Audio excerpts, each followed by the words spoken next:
Welcome back, guys. I'll be going through the backing services section of 12-factor app step by step. So let's get started. So backing services, treat backing services as attached resources. Okay, so I'm asking you to treat any kind of backing services as attached resources. A backing service is any service the app consumes over the network as part of its normal operation. Okay. So looks like a backing service is any service the app consumes over the network as part of its normal operation. Examples include data stores such as MySQL or CouchDB.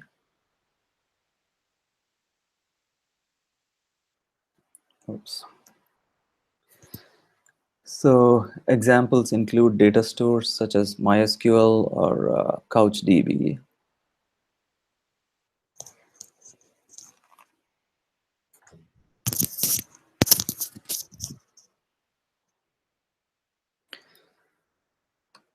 So looks like any data store like MySQL or CouchDB is considered a backing service. Messaging queues, systems such as RabbitMQ or BeanstalkD is considered a backing service. So it's an attached resource. Typically, any application uses MySQL and databases like MySQL or CouchDB, and messaging and queuing systems like RabbitMQ or BeanstalkD. So that they're saying consider them as backing services. SMTP services for outbound emails such as Postfix. Okay, so that's a service that an application could use, and caching systems. Okay, so basically I think I'm guessing what they mean is any service, any attached resources,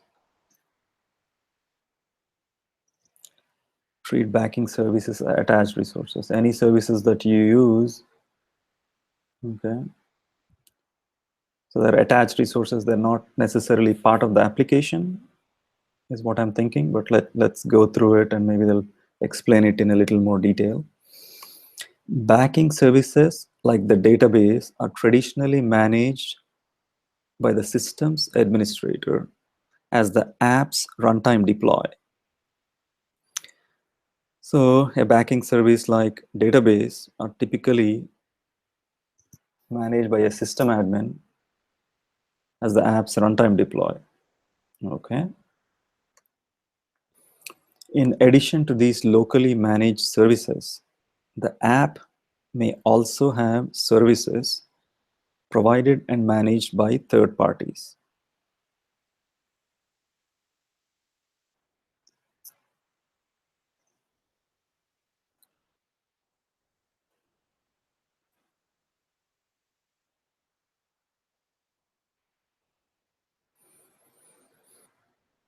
Okay, they're saying in addition to locally managed services like something like a database, the app might use services that are managed by third parties. In this case, something like Twitter or something external to the app and something that the organization that's developing the app doesn't own. So it's a third party. They gave an example of a third party service saying some simple mail service like Postmark, which can be used to send emails out. So that's not managed by the application's system administrator. It's managed by a third party. Metrics gathering services such as New Relic or Loggly. So again, this is external to the app's system administrator functions. Binary asset services such as S3. S3 obviously it will be managed by Amazon and will be using a resource, will be using a service, a REST service API to push data, or in this case, push files to S3 or retrieve files from S3. and even API accessible consumer services such as Twitter, Google Maps, or Last.fm.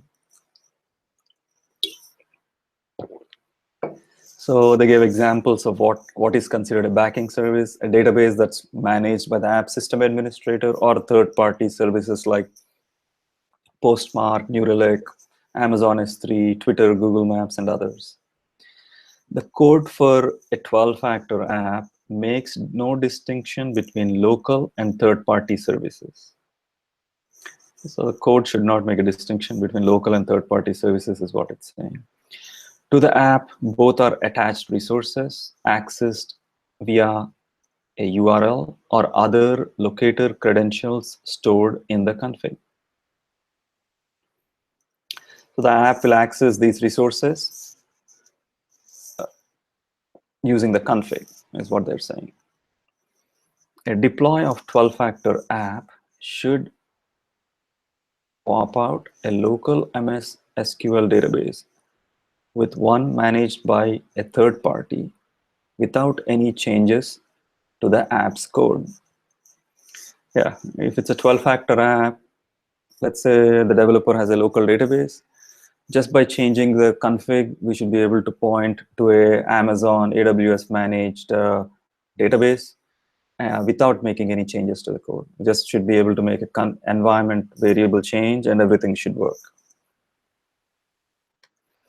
Likewise, a local SMTP server could be swapped with a third-party SMTP service, such as Postmark, without any code changes. Yeah, they're giving another example. They're saying, hey, if your configuration is using a local SMTP server to send out emails or receive emails, they're saying that we should be able to change the config and point the config to something like a third-party service like Postmark, and everything should work.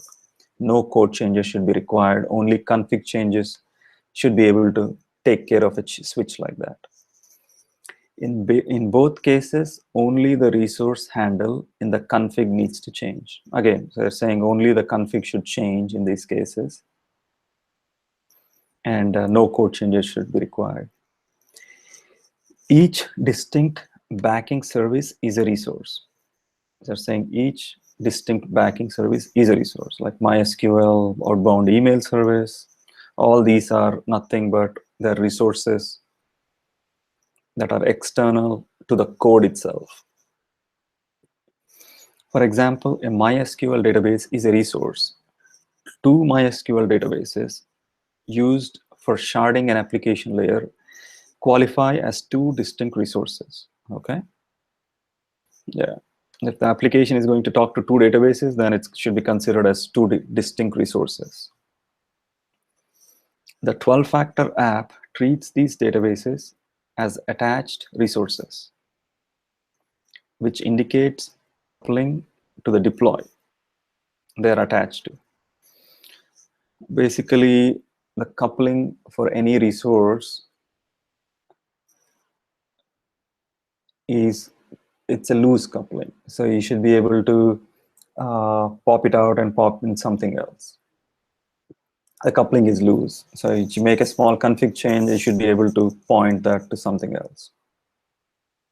So they gave an example of a production deploy that's talking to MySQL, that's talking to a bunch of service resources. Resources can be attached and detached to deploys at will. They're saying resources can be attached and detached to deploys at will. For example, if the app's database is misbehaving due to a hardware issue, the app's administrator might spin up a new database server restored from a recent backup. The current production database could be detached and the new database attached, all without any code changes.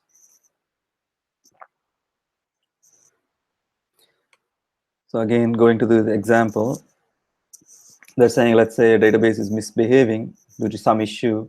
The app's administrator can just change the config, basically change an environment variable, and point the app to a different database without any code changes.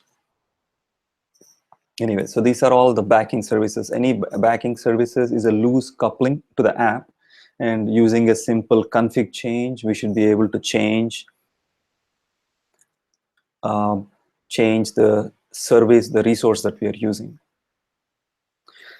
So backing services should be managed using a config, typically an environment variable, and they are loosely coupled to the code itself. At a high level, that's the summary of the backing services. Let's see what the next section is about. The next section is about build, release, and run. I will stop this video for now, and we'll go to the next section in the next video.